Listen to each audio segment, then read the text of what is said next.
భారతదేశంలో ఇప్పుడు సంచలనాత్మకమైన విషయం నీట్ పరీక్షా పత్రం లీకేజ్. చూసాం మనం, దేశాన్ని అది ఎంత కలవరపరిచిందో, ఎంతగా రాజకీయంగా ఎంత ఊపేసిందో. చివరికి కేంద్ర మంత్రి రాజీనామా చేయాల్సిన పరిస్థితి వచ్చింది. జంజీలు కాక్రోచ్ పార్టీ రూపంలో చేసిన ఉద్యమం ఫలితంగా 4 రోజుల పాటు ఢిల్లీని కమ్మేశాయి కాక్రోచెస్.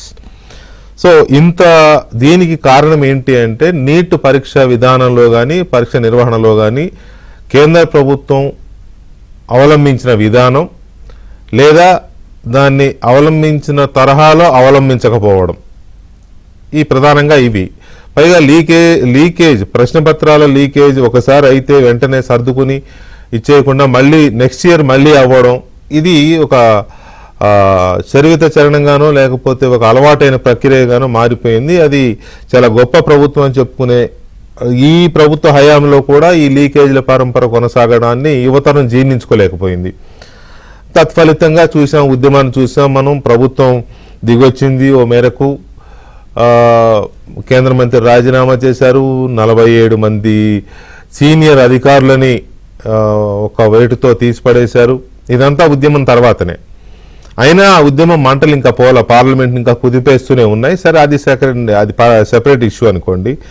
అయితే నిజానికి ఈ నీట్ పైన ఎప్పుడో కేంద్ర ప్రభుత్వం ఇస్రో మాజీ చైర్మన్ రాధాకృష్ణన్ గారి హయాంలో ఒక కమిటీని నియమించింది. ఆ కమిటీ నివేదిక కూడా ఇచ్చింది.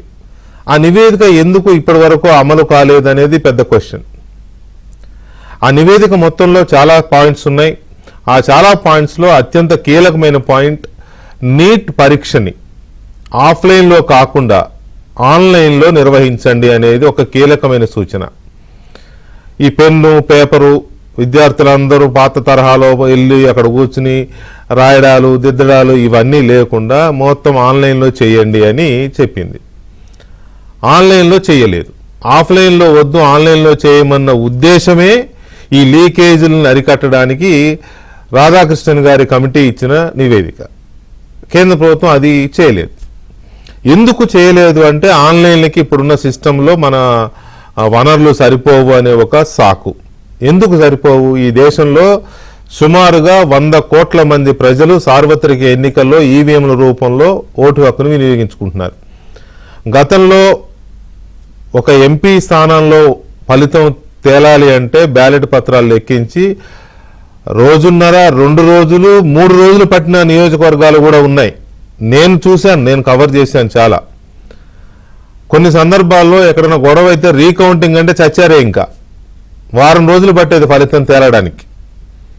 సో ఇలాంటి పరిస్థితి నుంచి ఇవాళ ఉదయం 8 గంటలకి కౌంటింగ్ స్టార్ట్ అయితే 12ంటికి ఫలితం తేలిపోతుంది, 2ంటికి అధికారికంగా వెలువడుతున్నాయి ఫలితాలు. ఎలా?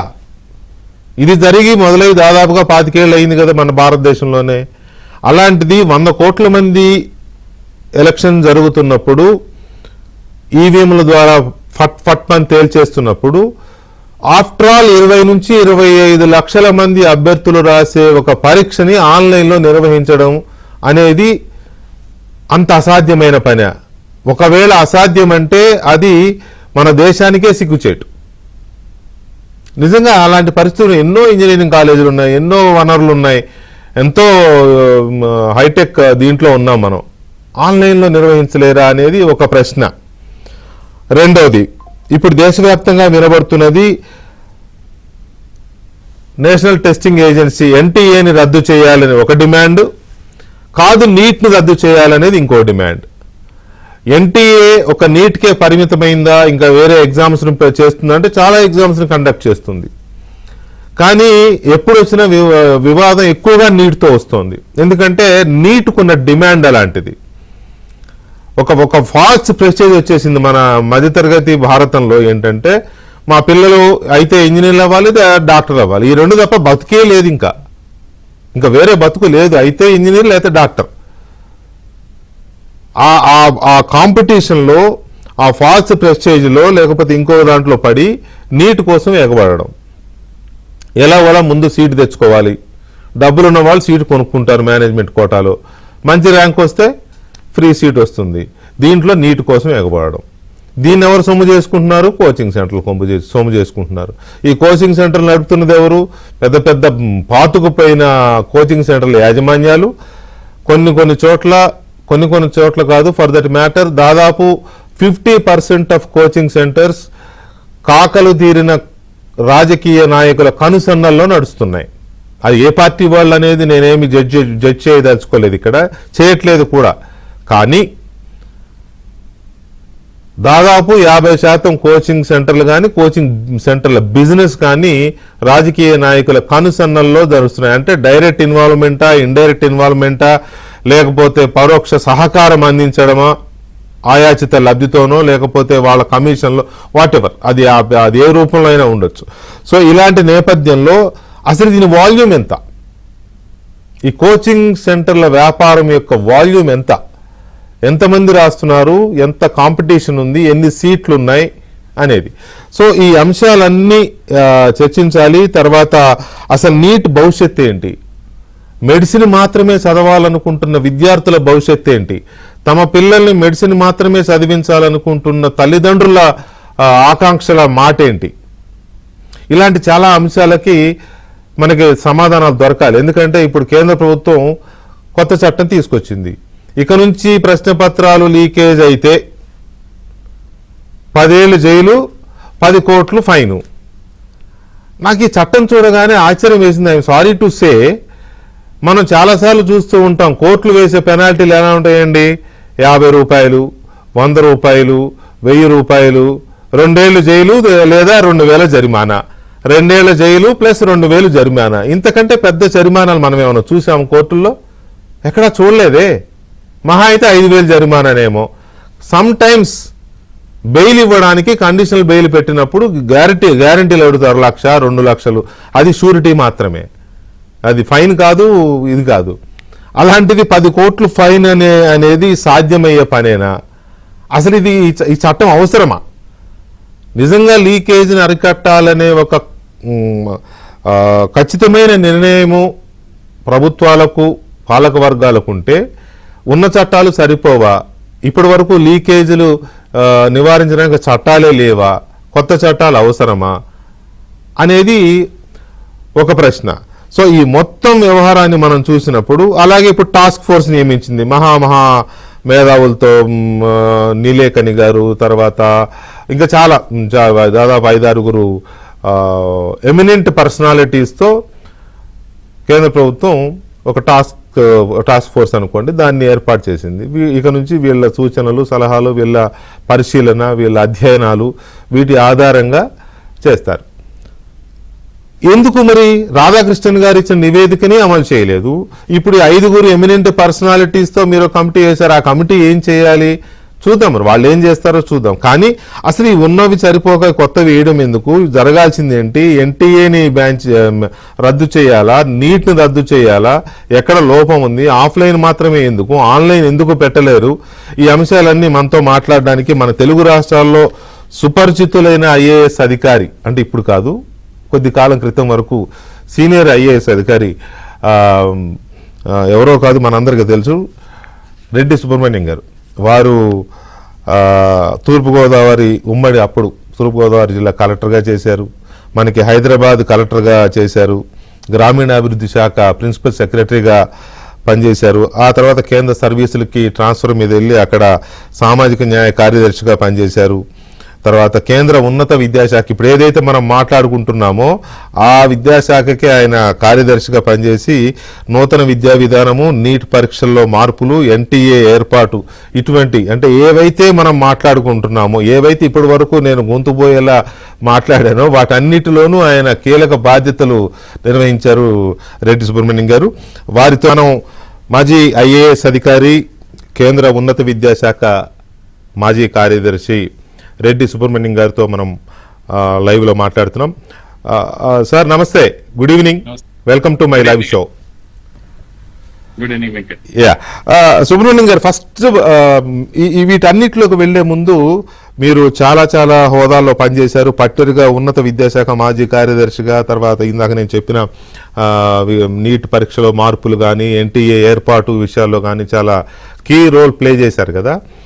క్వశ్చన్స్ అన్నిట్లోకి వెళ్లే ముందు మీ అనుభవాన్ని అడగదలుచుకున్నాను నేను. ఏంటి అంటే ఈ 4 రోజుల ఇది చూసిన తర్వాత, ఏది నీట్ పేపర్ లీక్ అవ్వడము, ఆ తర్వాత జరిగిన ఈ 40 రోజులుగా జరిగిన ఇష్యూస్ అన్ని చూసి, ఈ 4-5 రోజులుగా ఢిల్లీలో జరగడము, మంత్రి రాజీనామా చేయడం, ఇదంతా చూసినప్పుడు ఎట్ ఎ గ్లాన్స్ మీకేమనిపించింది ఇనిషియల్గా?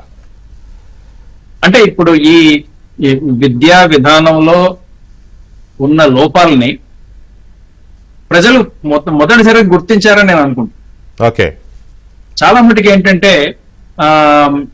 ఏదో అయితే నడుస్తాను ఉంటది, మా అబ్బాయికి కానీ మా అమ్మాయికి కానీ సీట్ వస్తే సరిపోదనే పద్ధతిలో చాలా మంది ఆలోచిస్తాం. కానీ ఇప్పుడు ఈ ఎంట్రన్స్ ఎగ్జామినేషన్ కండక్టింగ్ మీద ఇప్పుడు అంతా దుమారం లేగింది.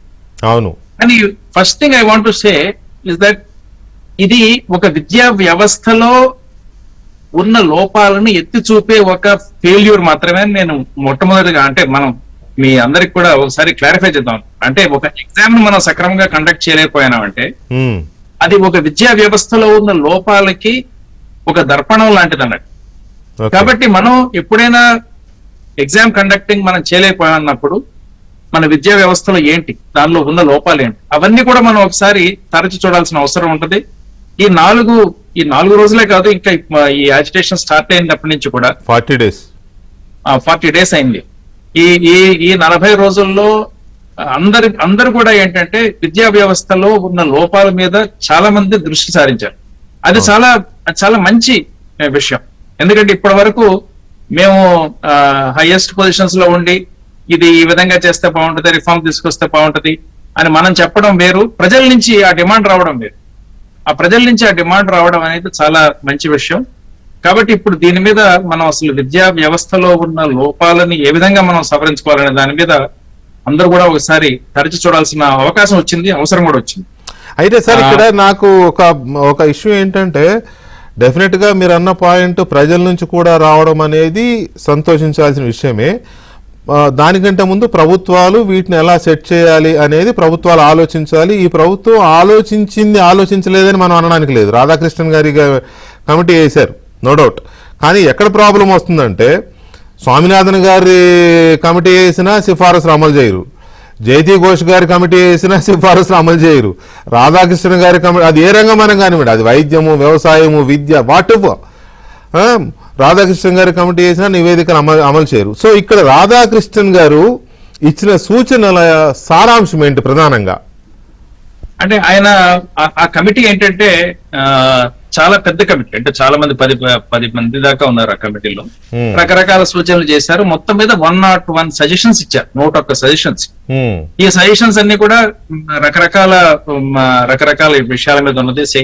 నేషనల్ టెస్టింగ్ ఏజెన్సీని ఏ విధంగా స్ట్రెంగ్థెన్ చేయాలని ఒకటి, అంటే దాని మీద చాలా రికమెండేషన్స్ ఉన్నాయి. ఈ ఎగ్జామ్ సెక్యూరిటీని ఏ విధంగా పెంచాలనే దాని మీద ఒకటి. తర్వాత ఆన్లైన్ అనేది ఎగ్జామ్ కండక్ట్ చేయాలి, అది దానికి అదొక్కటే మార్గం అనే ఒక విషయం కూడా చెప్తూ, ఏ విధంగా ఆన్లైన్ లోకి మనం కన్వర్ట్ చేయాలనే దాని మీద కూడా వాళ్ళు కొన్ని సూచనలు చేశారు. ఇలాగా సుమారుగా ఒక 7-8 భాగాలుగా మనం దాన్ని క్లాసిఫై చేయొచ్చు. ఓకే. ఈ గవర్నమెంట్ ఏం చేసిందంటే, అది సెప్టెంబర్ 2024, ఇప్పుడు ఈ కమిటీ మనం ఏదైతే మాట్లాడుతున్నామో 2024 సెప్టెంబర్ లో ఈ నివేదిక వచ్చింది.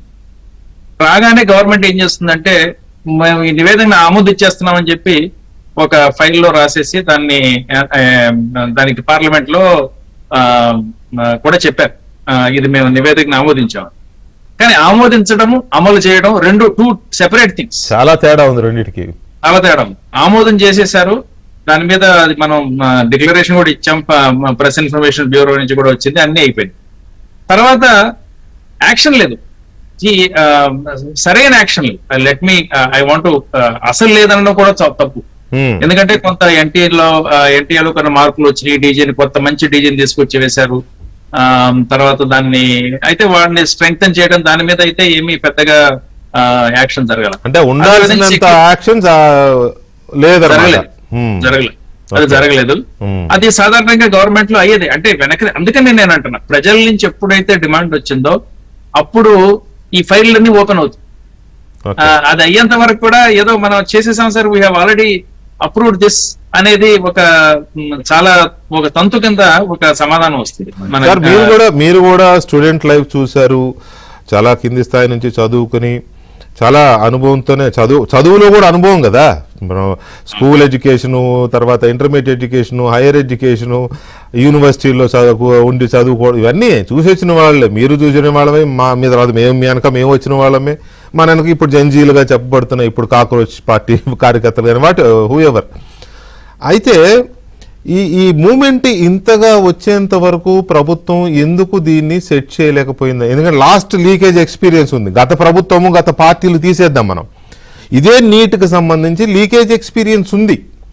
బట్ ఎందుకు దాన్ని అరికట్టలేకపోయారు? అంటే దీనిలో కొంత ఒక విధంగా చెప్పాలంటే రెండు రకాలని మాట్లాడచ్చు. ఒకటి ఏంటంటే చిత్తశుద్ధి ఉందా, టయానికి మనం యాక్షన్ తీసుకునే ఒక సిన్సియారిటీ ఉందా అనేది ఒక క్వశ్చన్ డెఫినెట్ గా వస్తుంది, ఎవరికైనా వస్తుంది. అవును. కానీ మోర్ దాన్ దట్ ఏంటంటే ఒక కన్వెన్షనల్ థింకింగ్, అంటే ఆఫ్లైన్ లో మనం ఎప్పటి నుంచో చేస్తున్నాం, 20 లక్షల మంది పిల్లలు రాస్తారు. ఆన్లైన్ లోకి పోతే మనం మేనేజ్ చేయలేకపోతే ఏమైపోతుంది, అప్పుడు ఇంకా ఇంకా సమస్య వస్తుందని చెప్పి ఈ విధమైన ఒక కన్వెన్షనల్ థింకింగ్ ఒకటి అధికార బృందంలో ఉంది, పాలిటిషియన్స్ లో కూడా ఉంది, మన మంత్రి లెవెల్లో అందరు కూడా ఇది చాలా పెద్ద కార్యక్రమం, ఇది మనం ఆన్లైన్ లో మనం పెట్టద్దు అనే ఒక థింకింగ్ ఉంది. అంటే that arises out of a conventional thinking. మనకి ఆ టెక్నాలజీ ఉంది, మనకి కేపబిలిటీ ఉంది అనే సంగతి మనం చెప్పినా కూడా అది వినిపించుకోలేని పరిస్థితి అనమాట. నేను నేషనల్ టెస్టింగ్ ఏజెన్సీ స్టార్ట్ చేసినప్పుడు ప్రకాష్ జావడేకర్ మా మంత్రి గారు చాలా ఎక్సలెంట్ పర్సన్, అంటే అటువంటి మనుషులు చూడటం తక్కువ. నేను నేషనల్ టెస్టింగ్ ఏజెన్సీ పెట్టి, సార్ నెక్స్ట్ ఈ సంవత్సరం నుంచి మేము JEE exam national testing agency అప్పు చెప్తాం. ఆయన ఏమన్నారు, నేషనల్ టెస్టింగ్ ఏజెన్సీలో ఎంతమంది ఉన్నారు సుబ్రహ్మణ్యం అంటే, నేను చెప్పాను మాకు మొత్తం 8 మెంబర్స్ ఎక్స్పర్ట్స్ ఉన్నారు. అంటే 8 మెంబర్స్ తో నువ్వు జేఈ ఎట్లా చేస్తావు అంటే, నేను చెప్పాను sir we use technology, because technology is a very టెక్నాలజీలో ఏంటంటే 1 to 1 million పోవచ్చు మనం, అంత అటువంటి కెపాసిటీ మనకు ఉంది టెక్నాలజీ. ఇండియాలో ఆ టెక్నాలజీ ఉంది, మనం చేస్తున్నాం కూడా. తర్వాత then he said that okay I trust you, so you go ahead అన్నారు. So first year National testing Agency పెట్టిన మొదటి సంవత్సరంలోనే జేఈ ఎగ్జామ్, తర్వాత జేఈ అడ్వాన్స్ తర్వాత వచ్చింది, జేఈ మెయిన్ ఎగ్జామ్ విచ్ దానిలో సుమారు 11 లక్షల మంది పిల్లలు తీసుకుంటారు. We conducted the exam and it was very successful, there was no problem. ఇందులో ఒక్కటే అండి, దీనిలో మెయిన్ థింగ్ ఏంటంటే మనకి per session seats are limited, that is correct. Per session మనకున్న కెపాసిటీ బట్టి అందరినీ మనం పూల్ చేసుకుంటే మన కెపాసిటీ 1,50,000 1,25,000 ఉండేది. అంటే we have to conduct that exam in 10 different sittings. అంటే ఇప్పుడు అందరికి డౌట్ ఏంటంటే 10 డిఫరెంట్ సిట్టింగ్స్ లో పెడితే పేరెంట్స్ అడుగుతారు, ఆ సిట్టింగ్ లో ఉన్న వాళ్ళకి తేలిక పేపర్ వచ్చింది, మా అబ్బాయి కూర్చున్న దానికి డిఫికల్ట్ పేపర్ వచ్చింది. ఇటువంటి ప్రశ్నలు వస్తాయనే ఉద్దేశంతోనే నార్మలైజేషన్ అనే ఒక స్టాటిస్టికల్ టెక్నిక్ ఉపయోగించామండి. నార్మలైజేషన్ అంటే ఏంటంటే, ప్రతి ఒక్క సిట్టింగ్ లో ప్రతి ఒక్క సెషన్ లో తీసుకున్న వాళ్ళందరూ కూడా, సో అందరినీ కూడా the marks normalisation process is a statistical technique, అది ఉపయోగించాం.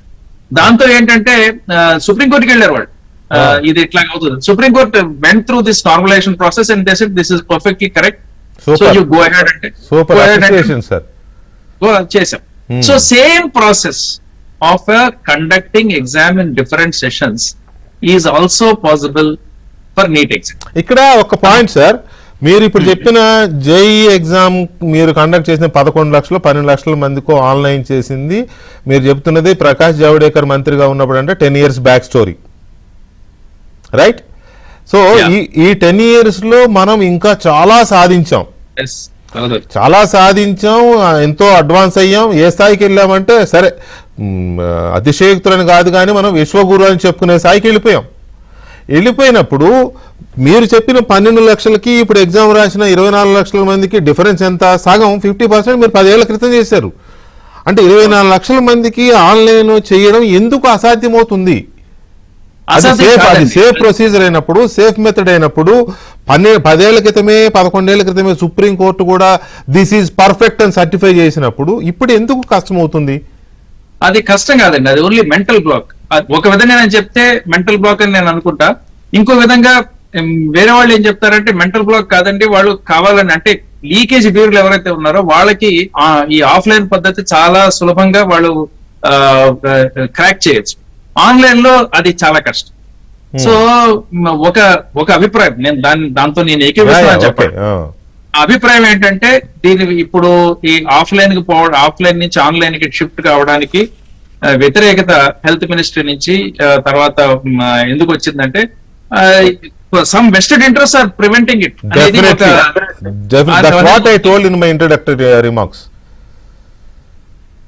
సో ఇప్పుడు ఫైనల్లీ ఏంటంటే ఇప్పుడు నౌ ఇవన్నీ కూడా ఇట్ హస్ కమ్ టు, అందుకని ప్రజల దృష్టికి వచ్చి ప్రజలు దాని మీద వాయిస్ రైజ్ చేస్తే ప్రభుత్వాలు వినాల్సి వస్తుంది.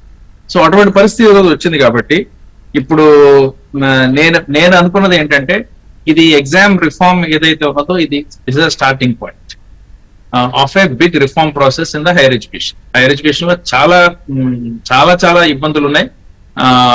అవి నేను దాని మీద నేను రాస్తా ఉన్నాను కూడా. సో వీటిని ఒక్కొక్కటి మనం ట్యాకిల్ చేయకపోతే ఈ జెన్జీ అని మనం ఏదైతే చెప్తున్నామో యంగ్స్టర్స్, వాళ్ళల్లో ఉన్న అసంతృప్తి అనేది చల్లారదండి. ఒక ఎగ్జామ్ మనం సరిగ్గా కండక్ట్ చేయకపోతే అఫ్ కోర్స్ వాళ్ళందరూ రోడ్డు మీదకి వచ్చేసారు. కానీ ఎగ్జామ్ కండక్ట్ చేసిన తర్వాత వాళ్ళు దే విల్ ఆస్క్ ఫర్ మా ఎడ్యుకేషన్ సిస్టమ్ ఏంటి, ఎలా ఉందంటే మాకు జాబ్స్ రావాలా, మాకు నాలెడ్జ్ మేము ఇంబైట్ చేయగలిగి ఉండాలా అనే డిమాండ్స్ మళ్ళీ వస్తాయి, తర్వాత వస్తాయి. It is only matter of time. అంతే కదా సార్, ఇది ఒక నీట్తో ఆగడం లేదు కదా. 10th క్లాసులు లీక్ అవుతున్నాయి, ఇంటర్మీడియట్ లీక్ అవుతున్నాయి, సిబిఎస్ఈ లీక్ అవుతున్నాయి, జేఈ లీక్ అవుతున్నాయి, వేరియస్ ఆల్మోస్ట్ ఈ దేశంలో ప్రతి కాంపిటేటివ్ ఎగ్జామ్ ఏదో ఒక సందర్భంలో ఏదో ఒక ఎడ్యుకేషన్ ఇయర్ లో లీక్ అయిందే మనకి జ్ఞాపకం, లీక్ అయిందే మన ఎక్స్పీరియన్స్. వెంకట్, నేను లీక్ గురించి మాట్లాడలేదు. నేనేమంటున్నానంటే లీకేజెస్ మనం పర్ఫెక్ట్ గా చేసామనుకోండి, ఓకే, ఆ అసంతృప్తి అంతా ఆగదంటున్నాను. ఆగదు. విద్యా రంగంలో సమూలమైన మార్పులు చేయాలా, దానిలో ఇంప్రూవ్మెంట్ కావాలా, మనం ఏదైతే విశ్వగురు చెప్తున్నామో దానికి ఆ తాహత మనకి ప్రస్తుతానికి లేదండి. నేను I want to make it very clear. మనం చెప్పుకున్నా సరే గానీ ఆ తాహత మనకి ఇంకా లేదు, రాలేదు. సో అది రావాలనే పట్టు స్టూడెంట్స్ పట్టుబట్టే అవకాశాలు చాలా ఉన్నాయి. కాబట్టి అందుకనే నేను ఏం చెప్తున్నానంటే let us think that exam reform is the starting point but not the end point. Sir, me experience మీరు కేంద్ర విద్యాశాఖ కార్యదర్శిగా పనిచేశారు కాబట్టి మీ ఎక్స్పీరియన్స్ ఒకటి, నేను మీతో లైవ్లో కూర్చోవడానికి ముందు చేసిన కొంత ఫీడ్బ్యాక్ ఎక్స్పర్ట్స్తో తీసుకున్న దాన్ని బట్టి అడుగుతున్నాను. ఆన్లైన్లో నీట్ లాంటి ఒక ఎగ్జామ్ని కండక్ట్ చేయాలంటే కావాల్సింది మెయిన్గా కంప్యూటర్స్ సిస్టమ్స్.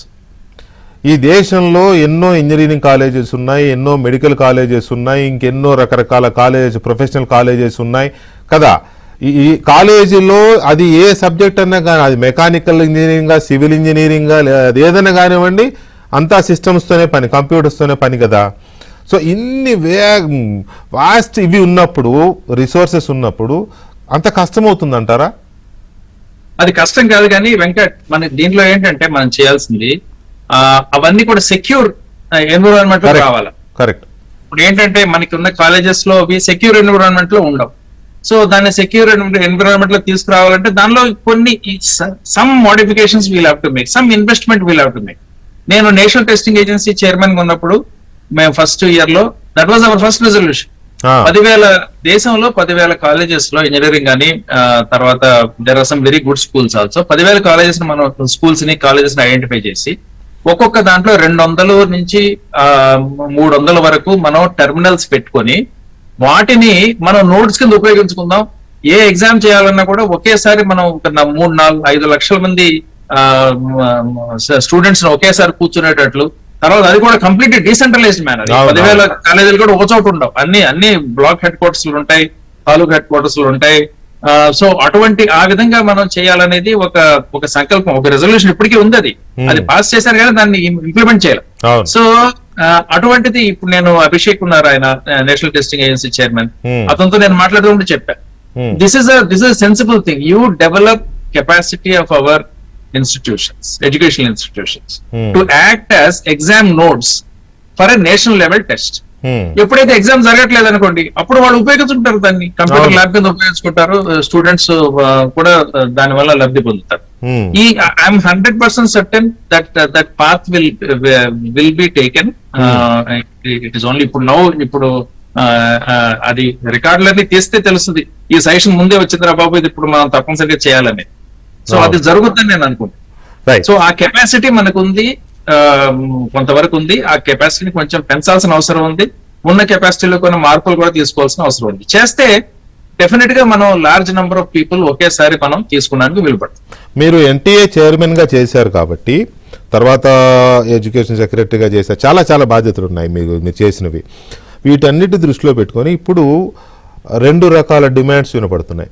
ఒకటి ఎన్టీఏని రద్దు చేయాలని, ఇంకొకటి నీట్ని రద్దు చేయాలని. ఈ రెండిట్లో ఏది కరెక్ట్ అనేది ఒకటి. రెండవ ఇంకొక ఇంపార్టెంట్ ఇష్యూ ఏంటి అని అంటే, ఈ తీసుకొచ్చిన కొత్త చట్టం ఏదైతే ఇప్పుడు సెంట్రల్ గవర్నమెంట్ తీసుకొచ్చిందో, ఆ చట్టం ఎంతవరకు లీకేజ్ని ఆపుతుంది అనేది ఒకటి చాలా కీలకంగా మన ముందున్న పెద్ద ప్రశ్న. రెండవది, మూడవది అత్యంత ముఖ్యమైనది, ఆన్లైన్ అంటే okay, there is almost full proof until unless మీరు అన్న సెక్యూరిటీ సరైన పరిస్థితుల్లో లేకపోతే మాస్ కాపీకి అవకాశం ఉండే ఛాన్స్ ఉంది తప్ప, లీకేజ్ క్వశ్చన్ పేపర్ లీక్ అయ్యే అవకాశం ఆన్లైన్లో చాలా తక్కువ. ఆఫ్లైన్లో ఎన్ని స్టేజెస్లో క్వశ్చన్ పేపర్ హ్యాండ్స్ మారుతుంది, ఎన్ని స్టేజెస్లో అది లీక్ అవుతుంది, ఈ 3 కీలక. Special live show with Reddy Subrahmanyam గారు. సుబ్రహ్మణ్యం గారు, మనం ఇందాక అనుకున్నట్టుగా difference between online and offline. ఇప్పుడు మనం ఆఫ్లైన్ దీంట్లో ఉన్నాం, ఆన్లైన్లోకి షిఫ్ట్ అవ్వాలి అని చెప్పి మీలాంటి వారు కానీ లేకపోతే కమిషన్ ఇచ్చిన రిపోర్ట్స్ కానీ మనకి కనపడుతున్నాయి. ఈ పరిస్థితుల్లో అసలు ఆఫ్లైన్లో లీకేజ్ అనేది ఎన్ని స్టేజెస్లో ఉంటుంది, ఎక్కడెక్కడ ఉంటుంది అనేది ఒకటి స్టడీ. సార్ మ్యూట్లో ఉంది సార్. సారీ వెంకట్ గారు, ఇప్పుడు ఆఫ్లైన్ లో ఏంటంటే అనేక హ్యాండ్స్ లో మారుతుందండి. చాలా హ్యాండ్స్ హ్యాండిల్ చేస్తాం. పేపర్ సెట్టింగ్, తర్వాత పేపర్ ట్రాన్స్లేషన్, తర్వాత దాన్ని టైప్ సెట్టింగ్ అంటారు, తర్వాత identifying security printer. Security printer దగ్గర ఎంతో మంది పనిచేస్తారు, వాళ్ళు బయటికి పోతా ఉంటారు, వస్తూ ఉంటారు. ఇలా రకరకాలుగా ఒక 12 డిఫరెంట్ లొకేషన్స్ నుంచి పేపర్ లీకే అవకాశం ఉంది. అది మనకు తెలియని కూడా తెలియదు. అసలు మనకి ఇప్పుడు బయటకు వచ్చింది అనుకోండి, బయటకు వచ్చింది ఎవడో ఒకడు సోషల్ మీడియాలో వేస్తే అందరికి బయటకు వచ్చింది. అలా బయటకు కాకుండా జరిగేవి చాలా ఉండే అవకాశాలు ఉన్నాయి. ఎందుకంటే ఇది హై స్టేక్స్ ఎగ్జామ్, ఒక్కొక్క సీటు ఖరీదు కోట్లలో పోతా ఉంది. సో ఇప్పుడు హై స్టేక్స్ ఎగ్జామ్ కాబట్టి అన్ని ఆర్గనైజ్డ్ గ్యాంగ్స్ ఆపరేట్ చేస్తూ ఉంటాయి. సో కాబట్టి ఆఫ్లైన్ లో చాలా చాలా it is a very risky business, especially now. So అందుకని ఆన్లైన్ లో ఏంటంటే, ఆన్లైన్ లో ఏమవుతుందంటే ఇప్పుడు nobody sets the question paper. ఒక క్వశ్చన్ బ్యాంక్ ఉంటుంది, 10,000 క్వశ్చన్స్ ఉంటాయి. దాంట్లో ఏ క్వశ్చన్ ఎప్పుడు వస్తుందో ఎవరికి తెలియదు, ర్యాండమ్ గా వస్తుంది. It comes from the question bank. So అది that is the difference. So అక్కడ ఎవరు క్వశ్చన్ పేపర్ నేను సెట్ చేశానని చెప్పడానికి లేదు. సో ఇదొకటి. తర్వాత క్వశ్చన్స్ ఆటోమేటిక్ గా ఆన్లైన్ లో వస్తాయి కాబట్టి ప్రింటింగ్ లేదు, ప్యాకింగ్ లేదు, ట్రాన్స్పోర్టేషన్ లేదు, సెక్యూరిటీ లేదు, మళ్ళా డిస్ట్రిబ్యూషన్ లేదు, ఆ డ్రైవర్ లేడు, ఏమీ లేదండి.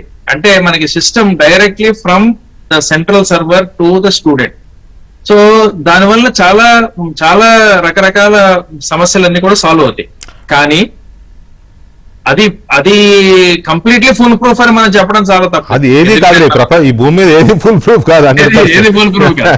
ఇప్పుడు సైబర్ సెక్యూరిటీ అది ఎవర్స్ is a big huge issue. Correct. ఇప్పుడు ఫేబుల్ 5 వస్తున్నాయి. ఫేబుల్ 5 తో you can actually break any of your bank accounts numbers అని చెప్తున్నారు. సో కాబట్టి సైబర్ సెక్యూరిటీ మీద కూడా మనం, అంటే India is in an advantage position in cyber security. ఎందుకంటే ప్రపంచంలో చాలా చోట్ల ఎక్స్పర్ట్స్ అందరూ కూడా ఇండియన్స్. మన కంపెనీసే వాళ్ళకి సైబర్ సెక్యూరిటీ ప్రొవైడ్ చేస్తాం. ఐఎమ్ సేయింగ్ దట్ మనకి ఒకవేళ ఆన్లైన్ లో పోదామని చెప్పి మనం ఒక నిర్ణయం తీసుకుంటే దాని సెక్యూరిటీని మెయింటైన్ చేసే సత్తా మన ఇండియా ఐటీ సెక్టర్ కి ఉన్నది. ఆన్లైన్ అయితే ఇప్పుడు మీరు అన్నట్టుగా ఆన్లైన్ అయితే సుమారుగా ఒక ఎగ్జామినేషన్ హాల్లో ఒక 100 కంప్యూటర్స్ 100 మంది అభ్యర్థులు రాస్తారనుకోండి. నాకు ఒక ఆయన ఎక్స్పర్ట్ ఇందాక నేను మాట్లాడినప్పుడు చెప్పింది ఏంటంటే ఈ 100 మందిలో 100 రకాల క్వశ్చన్స్ రావచ్చు, వచ్చింది రావాలని, లేకపోతే 10 మందికి కూడా ఒక క్వశ్చన్ వచ్చే అవకాశం లేదు అని కూడా చెప్పారు. Is it correct? అది కూడా కరెక్ట్. అది అంటే ఇప్పుడు there are 2 types of questions, 2 types of online exams. One is a computer based test, దాన్ని సిబిటి అంటారు, కంప్యూటర్ బేస్డ్ టెస్ట్. అంటే అందులో ఏంటంటే ఒక సెట్ ఆఫ్ 100 క్వశ్చన్స్ మనం పెట్టాం అనుకోండి, సేమ్ 100 క్వశ్చన్స్ ఆ సెషన్ లో అందరికి ఆన్సర్ చేస్తారు, కానీ ఆ ఆర్డర్ డిఫర్ అవుతా ఉంటుంది. ఒకడికేమో somebody will start with 63 question, somebody will start with question number 1. So that is numbers shuffle అవుతా ఉంటాయి. That is computer based test. Okay. Computer adaptive test అనేది చాలా అడ్వాన్స్డ్ టెక్నిక్. ఇందులో ఏంటంటే the system will assess what is your capability. First 2 questions లో నీకు concept ఎంత అనేది అసెస్ చేస్తా, సిస్టమ్ అసెస్ చేసి నీ యొక్క ఎబిలిటీని బట్టి క్వశ్చన్స్ వేస్తా ఉంటుంది. అంటే ఇప్పుడు హైలీ అకాంప్లిష్డ్ స్టూడెంట్ ఉన్నాడు అనుకోండి, he will be answering high questions, అతనికి హై లెవెల్ క్వశ్చన్స్ వస్తాయి. ఆ ఒక్కొక్క క్వశ్చన్ కి ఇచ్చిన మార్క్స్ మారుతా ఉంటాయి. ఇప్పుడు హైయెస్ట్ లెవెల్ ఆన్సర్ చేసిన అతను 3 క్వశ్చన్స్ లో he may get 15 marks, whereas lower level ఉన్నది ఓన్లీ 3 క్వశ్చన్స్ 3 మార్క్స్ రావచ్చు. ఆ విధంగా అది ఉంది. మనం అంతవరకు ఆ స్టేజ్ కి మనం పోలేదండి. We have not gone. CBT వరకు మనం చెయ్యొచ్చు, చాలా కంప్యూటర్ బేస్డ్ టెస్ట్ వరకు మనం ఈజీగా చేసేయచ్చు, కంఫర్టబుల్ గా. ప్రాపర్ సైబర్ సెక్యూరిటీ మనం పెట్టుకోవచ్చు. దీనివల్ల చాలా ఖర్చులు తగ్గుతాయండి. అసలు మనకి ఇప్పుడు తెలుసు, ఇప్పుడు నీట్ ఎగ్జామ్ అంటే ఎంత ఖర్చు పెడతారండి, ఎన్ని కోట్లు ఖర్చు అవుతాయి. అసలు అన్ని కోట్లు ఖర్చు పెడతారు, అన్ని కోట్లు ఎర్న్ కూడా చేస్తారు. ఇప్పుడు నేషనల్ టెస్టింగ్ ఏజెన్సీ దగ్గర 200 కోట్ల అమౌంట్ ఉందని విన్నా. బడ్జెట్ కాదు, వాళ్ళకి ప్రాఫిట్ కూడా ఉంది. సో ఖర్చు పెడుతున్నారు, ప్రాఫిట్ చేస్తారు. కానీ ఇందులో నేషనల్ టెస్టింగ్ మన ఆన్లైన్ లో పోతే ఏంటంటే కాస్ట్ మనం చాలా వరకు తగ్గించుకోవచ్చు, ప్రజల మీద కూడా భారం తగ్గు. ఓకే. కాస్ట్, తర్వాత ట్రాన్స్పరెన్సీ, అక్యురసీ అన్ని వస్తాయి. అయితే ఇక్కడ మీరు ఇందాక ఒక్క మాట అన్నారండి, వెరీ క్యాచీ వర్డ్ నా చెవిలో పడింది, ఆర్గనైజ్డ్ గ్యాంగ్స్ అన్నారు. So which is dangerous this thing కదా. సో ఇప్పుడు ఈ కోచింగ్ సెంటర్లే ఆర్గనైజ్డ్ గ్యాంగ్స్ గా తయారైన, ఒక మాఫియా లాగా తయారైనాయి అనేది ఒకటి వింటున్నాం. పర్టికులర్ గా కొన్ని స్టేట్స్ లో అయితే వీళ్ళు రూల్ చేస్తున్నారు టోటల్ గా. సో దీని వాల్యూమ్ ఎంత ఉంటుందండి? ఎవ్రీ ఇయర్ ఎన్ని వేల కోట్ల రూపాయల బిజినెస్ అయి ఉండొచ్చు ఇది మీ అంచనా ప్రకారం? నా అంచనా ప్రకారం అండి ఇది 1,00,000 కోట్ల బిజినెస్. మై గాడ్ 1,00,000 కోట్ల బిజినెస్. అందుకనే వాళ్ళని అసలు ఎవరు అంత తేలిగ్గా పాలిటీషియన్స్ వాళ్ళందరూ దాన్ని తేలిగ్గా తీసిపడేసే పరిస్థితుల్లో కూడా లేరు. ఎందుకంటే వీళ్ళందరికీ కాంట్రిబ్యూట్ కూడా చేస్తూ ఉంటారు, అన్ని రకాల సమస్యలు ఉన్నాయి. సో కాబట్టి సో ఈ కోచింగ్ సెంటర్స్ అనేది ఒక పెద్ద బిజినెస్ కింద వచ్చిందండి. ఇందులో నష్టపోయేది ఎవరంటే పూర్తిగా 100% పిల్లలేనండి. ఓన్లీ చిల్డ్రన్ విల్ గెట్ వాళ్ళ భవిష్యత్తులు గానీ, వాళ్ళ థింకింగ్ కెపాసిటీ గానీ, కాగ్నిటివ్ ఎబిలిటీస్ అన్ని కూడా నాశనం అవుతున్నాయి అనేది మా యొక్క సర్వేలో తేలింది. ఇప్పుడు మనకి ఐఐటీలో వస్తూ ఉంటాం, మేము ఐఐటీస్ చిల్డ్రన్ తో మేము మాట్లాడినప్పుడు టాప్ ర్యాంక్ వచ్చేస్తుంది. బాంబే ఐఐటీలో కంప్యూటర్ సైన్స్ తీసుకుంటాడు. అసలు నీకు ఈ ఫార్ములాకి ఆరిజిన్ ఏంట్రా బాబు, ఎలా వచ్చింది అని అడిగితే చెప్పలేడండి. ఫార్ములా వస్తుంది, కానీ ఎందుకు ఆ ఫార్ములా, ఎలా అప్లై చేయాలి, ఎక్కడ అప్లై చేయాలంటే వాడికి రాదు. బట్ నేషనల్ లెవెల్లో టాపర్. సో అటువంటి కేసులు చాలా చూసాం. అందుకని మనకేంటంటే సృజనాత్మక శక్తి, క్రియేటివిటీ, ది కాగ్నిటివ్ ఎబిలిటీస్, ఒక నాలెడ్జ్ ని అండర్స్టాండ్ చేసుకొని అప్లై చేయగలిగిన కెపాసిటీ చాలా మటుకు ఈ కోచింగ్ సెంటర్స్ దెబ్బతీస్తున్నాయి. సరే, ఇక్కడ సప్లిమెంట్ క్వశ్చన్ మీకు అదేంటంటే, అసలు ఇది అవసరం అంటారా ఇంజనీరింగ్ కానీ లేకపోతే మెడిసిన్ కానీ? ఇప్పుడు 10th మార్క్స్తో ఇంటర్మీడియట్లో ఎంపీసీ, బైపీసీ ఏదో వాళ్ళు అప్లై చేసుకుంటారు. వాళ్ళకు వచ్చిన 10th మార్కుల ఆధారంగా ఆయా కాలేజెస్ వాళ్ళకి సీట్స్ ఇస్తాయి, రైట్? అందులో కొన్ని మేనేజ్మెంట్ కోటాల్లో కొన్ని పోతూ ఉంటాయి. అలాగే ఇప్పుడు ఇందులో కూడా ఇంటర్మీడియట్ మార్క్స్ ఆధారంగా ఇచ్చేయచ్చు కదా. ఇప్పుడు మీరు నీట్ పెడతారండి, నీట్ పెడితే చాలా తక్కువ ర్యాంక్ వచ్చిన ఇతనికి 2 కోట్లు ఇస్తే సీట్ ఇస్తున్నారు. Doesn't make any difference. అంటే కాబట్టి, ఇప్పుడు ఏంటంటే ఇది మనకి దీని మీద చాలా చర్చ జరిగింది. నేను అందుకని అంటే హై లెవెల్ హైయెస్ట్ లెవెల్ లో చాలా చర్చ జరిగింది. సో దీంట్లో ఏంటంటే అన్ఫార్చునేట్లీ మన school boards there are 73 school boards అండి. అంటే ఈ 12th క్లాస్ ఎగ్జామ్ కండక్ట్ చేసేది సిబిఎస్ఈ ఒకటి అనుకోండి, మన స్టేట్ బోర్డ్స్ ఉన్నాయి, రకరకాల స్టేట్ బోర్డ్స్ చాలా ఉన్నాయి, కేంబ్రిడ్జ్ అని చాలా ఒకే స్టేట్ లో 2, 3, 4, 5, 10 బోర్డ్స్ ఉన్న రాష్ట్రాలు కూడా ఉన్నాయి. మొత్తం మీద 73 బోర్డ్స్ ఉన్నాయి. వాళ్ళ అసెస్మెంట్ సిస్టమ్స్ అన్ని కంప్లీట్లీ డిఫరెంట్ అండి, కంప్లీట్లీ డిఫరెంట్. కొంతమంది అంటే అసలు మేము ఆశ్చర్యపోయాం. ఇప్పుడు మన తమిళనాడు నుంచి వచ్చిన స్టూడెంట్స్ అందరికీ 100 ఎవరికి ఒక్క మార్క్ కూడా తక్కువ లేదు. సో అటువంటిప్పుడు మనం ఈ exam conducting bodies are different. So అప్పుడు మనం ఆ మార్క్స్ మీద మనం ఇవ్వడానికి అవకాశం లేదండి. దానివల్ల చాలా మంది దెబ్బతింటారు. సో అందుకని అసలు నీకు కాన్సెప్ట్ వస్తుందా లేదా, నువ్వు దాన్ని అప్లై చేయగలగా లేదా అనేది మనం టెస్ట్ చేయాల్సిన అవసరం ఉంది. అది లేకుండా మనం ఇవ్వకూడదని నేను అనుకుంటాను. ఎందుకంటే లేకపోతే బట్టి చెప్పేస్తున్నారు, టక్ అని కొట్టేస్తున్నారు ఎగ్జామ్స్. సో కాబట్టి ఇది మన ఒక టెస్ట్ నేషనల్ లెవెల్లో మన కాన్స్టిట్యూషన్ లో కూడా ఏంటంటే లిస్ట్ 1 లో 66 ఐటమ్ లో పెట్టారు. ఏంటిది అది? Central government it is there responsibility to set standards in technical education. సరే, ఇప్పుడు ఒక ఇంపార్టెంట్ ఇదేంటంటే దేశవ్యాప్తంగా ఒక చర్చ నడుస్తుంది. అఫ్ కోర్స్ నేను అడిగిన ఇంటర్మీడియట్ ఆధారంగానే ఇవ్వచ్చు కదా అనే దానికి మీరు చెప్పారు. సరే, అది ఓకే. బోర్డ్స్ ఎక్కువ ఉన్నాయి కాబట్టి ఒక్కొక్క బోర్డ్ స్టాండర్డ్స్ ఒక్కొక్కలాగా ఉంటాయి. కొన్ని కాలేజెస్ కొన్ని బోర్డ్స్ని పూర్తిగా అవాయిడ్ చేసే ప్రమాదం కూడా ఉంది. వాటికి అవంటే ఉండే చిన్న చూపు కావచ్చు, లేదా వాటిలో క్వాలిటీ ఉండదనే ఉద్దేశంతో కావచ్చు, వాట్ ఎవర్, అది పక్కన పెడదాం కదా. మీరు చెప్పిన ఆన్సర్ వెరీ యాప్ట్ ఆన్సర్. అయితే ఇక్కడ ఇప్పుడు దేశంలో 2 డిమాండ్స్ బలంగా ఉన్నాయండి. నీట్ గొడవ తర్వాత నీట్ని రద్దు చేయాలి అనేది ఒక డిమాండ్ బలంగా వచ్చింది. అసలు నీట్ కాదు, ఎన్టీఏనే రద్దు చేయాలనేది ఇంకొక డిమాండ్ ఉంది. As per my this thing, NTA not only NEET, many exams conduct చేస్తుంది ఎన్టీఏని రద్దు చేస్తే అవన్నీ ఎఫెక్ట్ అవుతాయి. మరి వాటి పరిస్థితి ఏంటి? అలాగని నీట్ రద్దు చేయొచ్చా? రద్దు చేస్తే పని జరగదా అనేది ఒకటి. అంటే ఇప్పుడు ఎన్టీఏని రద్దు చేయడం అనేది చాలా అనాలోచితమైన ఒక డిమాండ్ అండి. ఎందుకంటే ఓకే, ఎన్టీఏ రద్దు చేస్తాం, ఎవరు చేస్తారు? మీరు వచ్చి చేస్తారా? ఎగ్జామ్ మీరు కండక్ట్ చేస్తారా? ఇదేంటంటే ఎన్టీఏ ఈ setup as a expert examining body of a global standard. ఇవన్నీ కూడా క్యాబినెట్ లో రాసింది. It's an expert examination body of global standards. అటువంటి అవకాశంతో, అటువంటి ఉద్దేశంతో ఎన్టీఏని స్టార్ట్ చేశాం. స్టార్ట్ చేసి ఏమన్నా అంటే అది కూడా మన క్యాబినెట్ లో ఉంది. ఏమిటంటే ఓన్లీ ఆన్లైన్ ఎగ్జామ్స్ కండక్ట్ చేస్తాం. కానీ ఆన్లైన్ ఎగ్జామ్స్ కండక్ట్ చేస్తామని చెప్పి మనం క్లియర్ గా రాసి వాళ్ళకి ఒక చార్టర్ ఇచ్చిన తర్వాత ఈ నీట్ వాళ్ళు వచ్చి ఈ ఎగ్జామ్ మీరు కండక్ట్ చేయండి అంటే ఎన్టీఏ ఏముందంటే వీల్ కండక్ట్ ఓన్లీ ఆన్లైన్. అప్పుడు వాళ్ళు ఒప్పుకోలే. They went to Supreme Court. Supreme Court నుంచి డైరెక్షన్ తెచ్చుకున్నారు ఆఫ్లైన్ లో కండక్ట్ చేయాలని. అది కూడా ఉంది. సుప్రీంకోర్టు దగ్గరికి వెళ్ళి ఆన్లైన్ లో చేయడానికి లేదు, 20 లక్షల మంది వస్తారు, వాళ్ళతో వీళ్ళకి కెపాసిటీ లేదు కాబట్టి ఆఫ్లైన్ చేయండి, అది సుప్రీంకోర్టు ఆఫ్లైన్ లో చేయమని చెప్పి ఒక ఆర్డర్ ఇచ్చింది. ఆ విధంగా వాళ్ళు ఎన్టీఏని ఇందులోకి తీసుకొచ్చారు. వాళ్ళకి ఆ కేపబిలిటీ లేదు. అంటే అది ఆన్లైన్ కోసం సెటప్ చేసిన బాడీని పెద్ద ఆఫ్లైన్ ఎగ్జామ్ కోసం ఉపయోగించారు. అందుకని మనకి ఇబ్బందులు వస్తాయి. కాబట్టి దాన్ని ఎన్టీఏని రద్దు చేయాలనేది చాలా అనాలోచితమైన ఆలోచన. అది చాలా తప్పది. దీన్ని మనం స్ట్రెంగ్తెన్ చేయాలి. 1, 2 ఎగ్జామ్ ని కంప్లీట్ గా ఆన్లైన్ లో తీసుకురావాలి. తీసుకొస్తే ఇబ్బంది లేదండి, వీళ్ళు చేయగలరు, చాలా బాగా చేయగలరు. అవును, నీట్ ని రద్దు చేయడం అనేది అది కూడా దాంట్లో నేను అదే చెప్తాను. మనకి ఏంటంటే డిఫరెంట్ స్టాండర్డ్స్ ఉన్నాయి, ప్రతి స్టేట్ లో డిఫరెంట్ స్టాండర్డ్స్ ఉన్నాయి.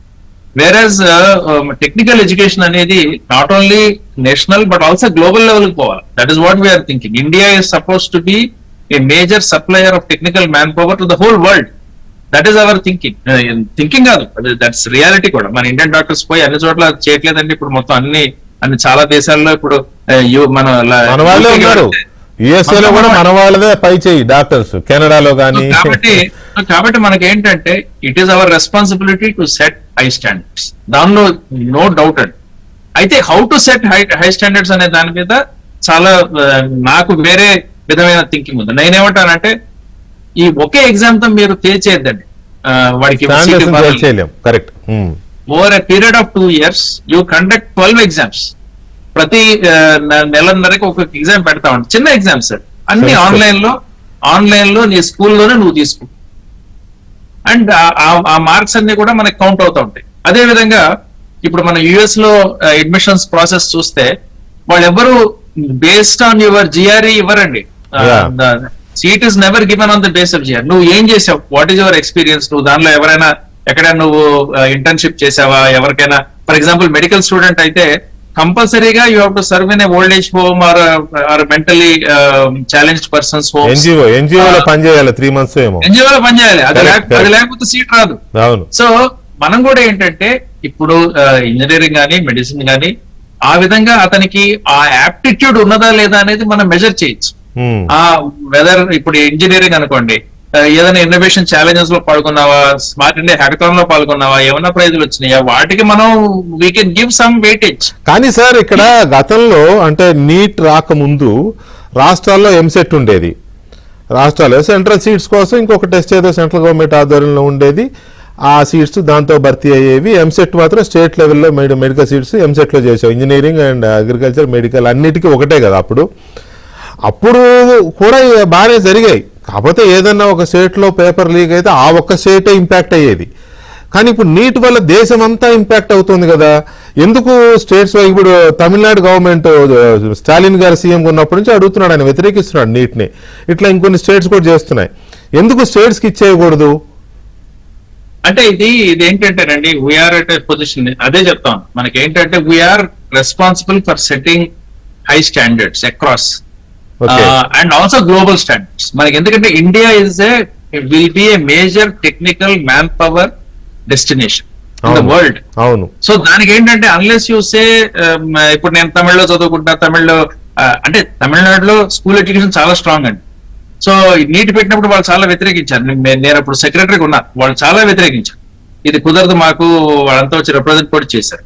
అప్పుడు మేము ఒకటే చెప్పాం, you are a great state, no doubt, but what we want is that uniform standard should be there across the country. అది తప్పదు. అది దాన్ని నేను నా స్టేట్ నేను పెట్టేసుకుంటా అంటే అది కుదరదు. ఎందుకంటే మనం ఆ స్టేజ్ లో లేవు ప్రస్తుతం, ఆ స్టేజ్ లో లేవు. ఓకే. తర్వాత ఇంకొక విషయం సార్, లాస్ట్ 2 questions అండి. ప్రధానంగా ఈ కొత్త చట్టం తీసుకొచ్చారు కదా, 10 ఏళ్ళు జైలు 10 కోట్లు ఫైన్ అని. సరే ఓకే, అది మీకు ఎలా అనిపించిందో నాకు తెలియదు. కానీ మన కోర్టులు మన వాళ్ళు వేసే ఫైన్లు 50 రూపాయలు, 100 రూపాయలు, 1000 రూపాయలు, 2000, నేను అంతకంటే ఎక్కువ అయితే వినలేదు ఫైన్లు, కోర్టులు వేసే ఫైన్లు. బెయిల్స్ అప్పుడు మాత్రం దీని కింద పెట్టుకుంటారు, షూరిటీ కింద పెట్టుకుంటారు, 1 లక్ష 2 లక్షలు సంథింగ్, వాళ్ళ నేరాన్ని బట్టి నేరస్తుడి స్టామినాని బట్టి పెట్టుకుంటూ ఉంటారు. సో దీనివల్ల లీకేజ్ ఆగుతుందా? ఇప్పుడున్న చట్టాలు సరిపోవా? అస్సలు ఆగదండి. అది మనల్ని మనం ఒక భ్రమలో పెట్టుకున్న విషయమే అవుతుంది. ఎందుకంటే దేర్ ఆర్ 2 కాన్సెప్ట్స్. క్రిమినాలజీ మనం చదివితే దానిలో 2 కాన్సెప్ట్స్ ఉన్నాయి. One is the certainty, the other one is severity. Certainty అంటే ఏంటంటే నువ్వు తప్పు చేస్తే తప్పనిసరిగా పట్టుబడతావు అంతే అనేది సర్టెనిటీ. సివియారిటీ అంటే నువ్వు పట్టుబడితే నీకు విపరీతమైన పెనాల్టీ వేస్తా, నేను ఉరిదీస్తా, ఇది సివియారిటీ. స్టడీస్ చేసినాయి, మొత్తం క్రిమినల్స్ మీద స్టడీస్ జరిగితే వాళ్ళు పబ్లిష్ చేసిన evidence, it is incontrovertible evidence అండి. అదేంటంటే if you are sure to get caught, you will not do the crime. If there is no certainty that you will get caught, but the punishment is severe, I can always look for ways to evade that punishment. ఎలా తప్పించుకోవాలి?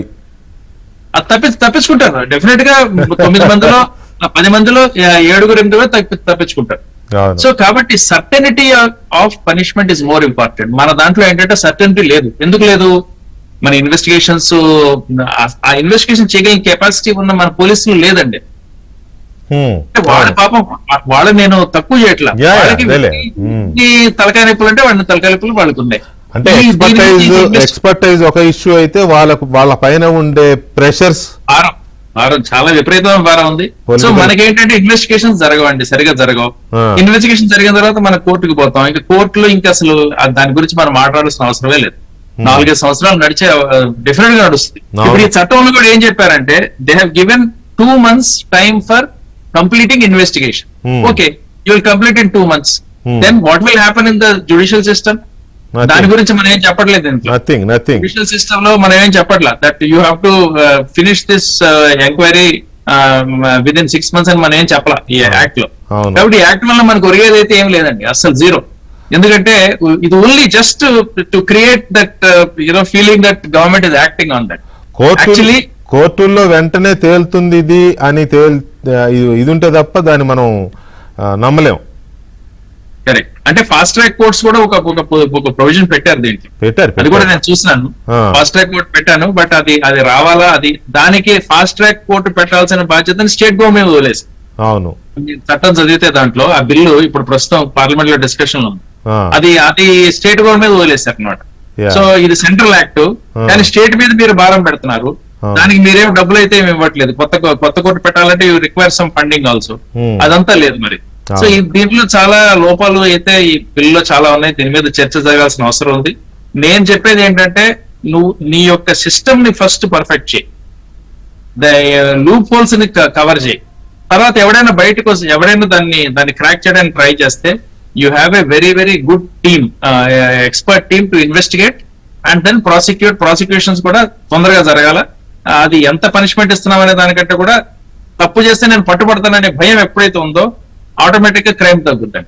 Cyber security ఎంత strong గా ఉందో ఈ digital దీని మీద, వీటి మీద కూడా ఆ రేంజ్ లో ఇనిషియల్ స్టేజ్ నుండి ఉంటేనే ఇది కొంత ఇది అవుతుంది సార్. తర్వాత వన్ ఫైనల్ దిస్ థింగ్ అండి, ఇన్ఫోసిస్ కో ఫౌండర్ నందన్ నీలేకని గారు, ఇస్రో మాజీ చైర్మన్ సోమనాథ్ గారు, అండ్ ఇంటెలిజెన్స్ బ్యూరో ఐబీ మాజీ director Tapan డేకా, IIT Madras director Kamakoti, కేంద్ర విద్యాశాఖ మాజీ కార్యదర్శి అంటే అనితా కర్వాల్,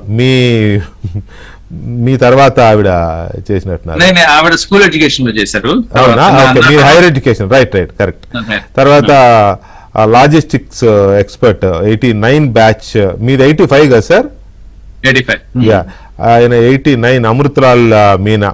సో వీళ్ళతో ఒక task force, high power task force అని వేశారు. ఏంటి దీని మీద స్టడీ చేయడానికి, సంస్కరణ రిఫార్మ్స్ తీసుకురావడానికి, సంథింగ్ ఇంకా దీని మొత్తాన్ని ఫుల్ ప్రూఫ్గా చేయడానికని అనుకుంటున్నాను నేనైతే. మరి ఆల్రెడీ అంతకుముందున్న కమిటీ ఇచ్చిన రిపోర్ట్ ఆన్లైన్, ఇందాక మనం అనుకున్న ఆఫ్లైన్ ఆన్లైన్, దాన్ని ఏం చేస్తారు అనేది ఒక పాయింట్. ఈ టాస్క్ ఫోర్స్ వల్ల అవుతుందా నీట్ని ఇక లీకేజ్లు, not only NEET, for that matter any exam leak అవ్వకుండా చేయగలుగుతారా? అంటే ఇప్పుడు ఈ టాస్క్ ఫోర్స్ లో అందరూ చాలా మంచి, it's a very good, no doubt, very good committee, దానిలో ఇబ్బంది లేదు. కానీ మన చరిత్ర ఎలా ఉందంటే కమిటీలు మంచియే. ఇప్పుడు రాధాకృష్ణ గారికి ఏం తక్కువైందంటే ఆయన చాలా ఇస్రో చైర్మన్, మరి ఆయన ఇచ్చిన రిపోర్ట్ మన అమలు చేయలేదు కదా. సో కాబట్టి మనకి ఇప్పుడు కమిటీల మెంబర్స్, కమిటీ రిపోర్ట్స్ అనేవి చాలా బాగుంటాయి. అది ఎంతవరకు అమలు చేయడానికి నువ్వు తయారుగా ఉన్నావు అనేదే ప్రశ్న. అది మనం చూస్తే గానీ తెలియదు. కమిటీలన్నీ కంటి తుడుపులకే కనబడుతున్నాయి ఎప్పుడు చూసినా, నాట్ ఓన్లీ ఫర్ దిస్. ఇంత ముందు అయితే మనకు వేసిన కమిటీలన్నీ కంటి తుడుపులకే. మరి ఇదేం చేస్తుందో, హోప్ ఫర్ ది బెస్ట్, అంతేనండి. Right, thank you very much Reddy Subrahmanyam గారు. నాతో లైవ్ లో పాల్గొని చాలా డౌట్స్ క్లారిఫై చేశారు. పిల్లల ఫ్యూచర్ ఎలా ఉంటాయాలనే దాని మీద చాలా సజెషన్స్ కూడా వచ్చాయి. Thank you very much sir once again. ఇది రెడ్డి సుబ్రహ్మణ్యం గారితో నీట్ ఎగ్జామ్ యొక్క లీకేజ్, జరిగిన గొడవలు, తర్వాత ఆందోళనలు, ఎందుకు లీక్ అవుతాయి, ఎట్లా లీక్ అవుతాయి, ఇంతకుముందున్న కమిటీలు ఏమి ఇచ్చాయి, ఆన్లైన్లో చేయడానికి ఎందుకు మనకి ఇబ్బంది, ఆఫ్లైన్లోనే ఎందుకు కంటిన్యూ చేస్తున్నారు, తర్వాత ఈ కోచింగ్ సెంటర్ల మాఫియా ఏంటి, అవి పర్ ఇయర్ 1,00,000 కోట్ల రూపాయల బిజినెస్ చేస్తున్నారంటే దాన్ని బట్టి మనం అర్థం చేసుకోవచ్చు అది ఎంత రేంజ్లో ఉంది. సో ఇవన్నీ ఒకసారి ఒక రివ్యూ లాగా మనం చర్చించాం. చూడాలి గవర్నమెంట్స్ ఏం చేస్తాయి అనేది. Anyway, thank you very much. ఇది